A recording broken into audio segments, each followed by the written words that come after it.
It's raining. Gotta set the mood, so I'll turn the lights down.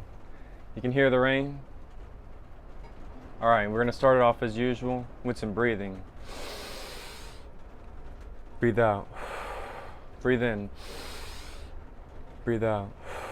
Smell that? That's love rippling into the Akashic records. Today, I want to talk about unity. I want to talk about duality and its many perspectives. And I also want to talk about the Trinity and its many perspectives also. So, unity, the Trinity. The in can't see itself, so it'll look out to find itself. This is what duality is, the in and out of life. Like, we have an inside world, and we also have an outside world. See, our wake life, the sun, brings us this wake life that disciplines us as we let the lessons inside the wake life happen to us. It molds us through pain, suffering, like the positive side of pain, the positive side of suffering, like the love side of it. And as we go through these lessons, we acquire a self that unattaches itself from what isn't for us. What exhausts us, we let come in, no reaction, then out. This is how this works. Duality, the in and the out. Expressing and finding yourself within yourself, the emotion behind your words, so that you can use this inside world as an expression. It will come out into the outside world as you manifest your thoughts, your movements. You know, like when you're building a house, you think about this stuff before you are manifesting your thoughts, the inside world and stuff out. Manifestation. This is how this works. Duality finds the Trinity to see its core. So whenever you find the Trinity, this is your movement. It starts with the movement and your consciousness where it moves. Then it goes into duality, which is masculine and feminine aspects of yourself that you have to learn to meet in the middle with each other with empathy and intuition, discernment, just a gathering of information and applying your intelligence at your own pace. So when you see this duality stuff, you'll see it as something that will transcend you to the next level instead of descending you. It's what gives you life and ecstasy. It doesn't give you a life of exhaustion and challenges after challenges, paying for your mistakes after paying for your mistakes. You will learn to see the good, bad, and ugly and love it so that you won't pay for your mistakes. Your mistakes will be looked at as a lesson, and you'll just take it with a grain of salt, your divine masculine, and you use your divine feminine to raise your vibration from the inside out. The masculine is the outside world that disciplines you. The inside world is what nurtures you so that you can use it as an extension of your imagination and stuff like that. And then the third one is the combination of the both. And this would be whenever you transcend an otherworldly, impeccable thought that is boundless and it's infinite, and you realize the genius within yourself, the actor, the musician, the everything, you know, you realize that you can embark on many aspects and perspectives of this universe, and you can learn slices of truths from every aspect. As you accumulate this information, you connect the dots within yourself and expand it into the outside world. This is the beauty of duality, the Trinity, and there's also symbolic stories of the Trinity, like the Father, the Son, and the Holy Spirit. But there's also aspects of this that predate it, and they also have aspects that are in front of it in time, in general. So we have the mind, body, and soul. We have the moon, sun, and planet. See, these aspects all have symbolism also. Like the moon is the mother because it gave birth to our liquids, our gases, and nature in general, the seeds. It gave it that.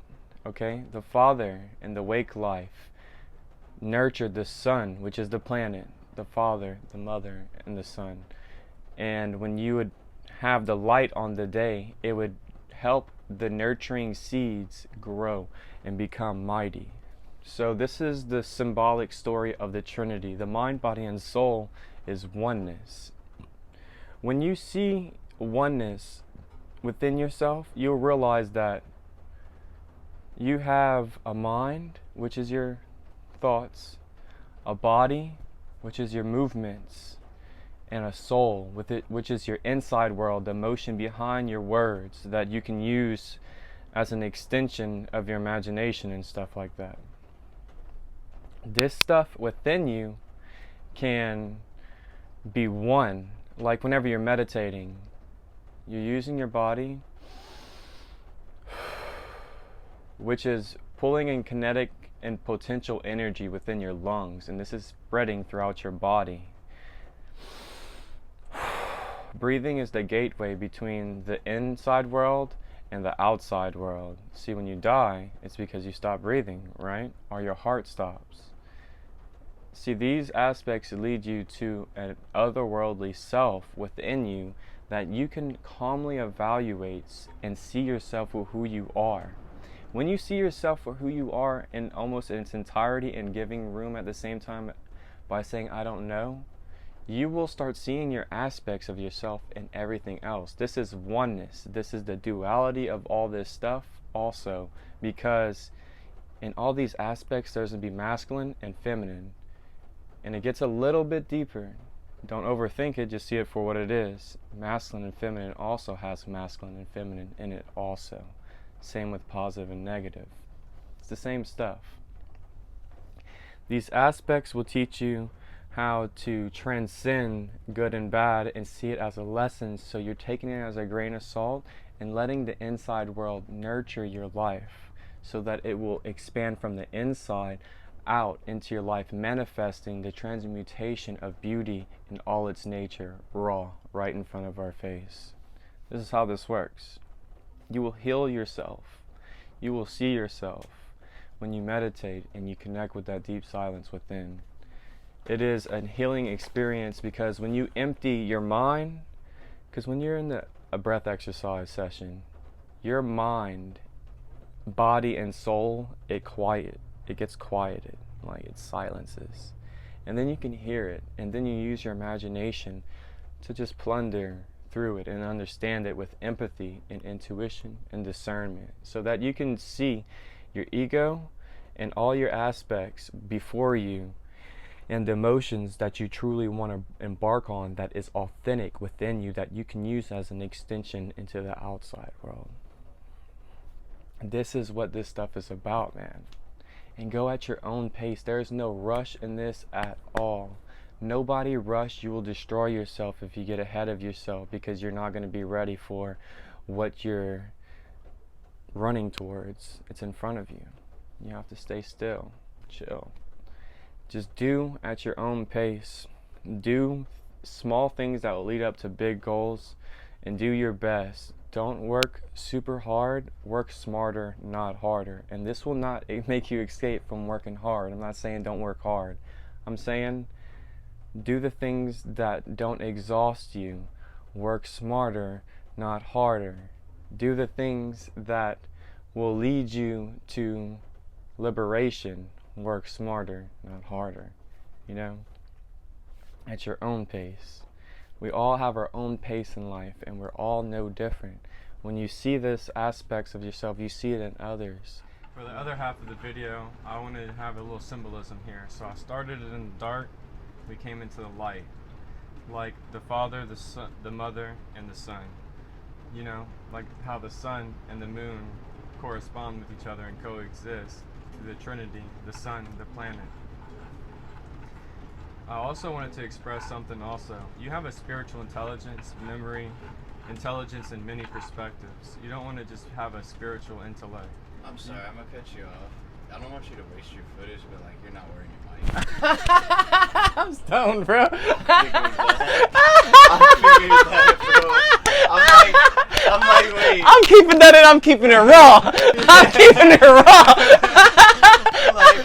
I'm like, wait, before he really starts talking, let me let him know that he doesn't have his mic, so that way he's not like, fuck, I can't use this later on. Oh, shit. We got B back here, Bishop, Sway Yang.